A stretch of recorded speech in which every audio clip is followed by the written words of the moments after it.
করতে হবে। এই বাংলাদেশকে বাংলাদেশ বন্দী হিসেবে গড়ে তুলতে হবে। আমরা আপনাদের কাছে অনুরোধ করি, আগামীর যে বাংলাদেশ আমরা স্বপ্ন দেখি, সকল রাজনৈতিক দল যদি ছোট ছোট স্বার্থগুলোকে একপাশে রেখে ঐক্যবদ্ধভাবে কাজ করি, তাহলে সেগুলো আমরা বাস্তবায়ন করতে পারবো। এই মঞ্চ থেকে আমরা যেন এই শপথটুকু নিয়ে যাই, এই ছোট্ট জীবন সৃষ্টিকর্তা যাদেরকে গুরুত্বপূর্ণ দায়িত্বগুলোতে রেখেছেন, এগুলো তাদের কাছে আমানত স্বরূপ। আমরা যেন এই ছোট্ট জীবনে এত বড় দায়িত্বের আমানত গুলো দয়া করে খেয়ানত না করি। আমরা আপনাদের কাছে অনুরোধ করি, আমাদের রাজনৈতিক দলগুলোর মধ্যে কেন্দ্র থেকে ওই একদম গ্রাম পর্যন্ত, রুট পর্যন্ত যেন নিজেদের ভিতরে সুস্থ একটি প্রতিযোগিতা হয়। দয়া করে যেন আমরা কাউকে প্রতিপক্ষ না মনে করি।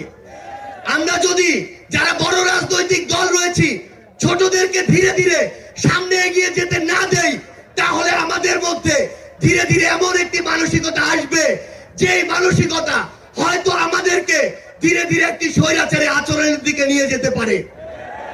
আমরা যেন সব সময়, আমি সহ আমরা সবাই খুনি হাসিনাকে দেখে যেন শিক্ষা নেই। আমরা আপনাদের কাছে অনুরোধ করি, আগামীর বাংলাদেশকে আমরা ঐক্যবদ্ধভাবে গড়ব।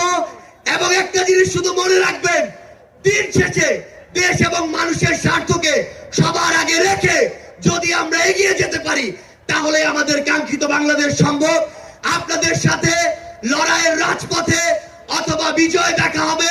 সব সময় বাংলাদেশের এই নতুন আজ যে পার্টিটি জন্ম নিতে যাচ্ছে, সেই পার্টির সাথে থাকবেন, সমর্থনে থাকবেন, দোয়ায় রাখবেন। আপনাদের সাথে আবারও দেখা হবে রাজপথের সংগ্রামে অথবা বিজয়ে। ধন্যবাদ সবাইকে।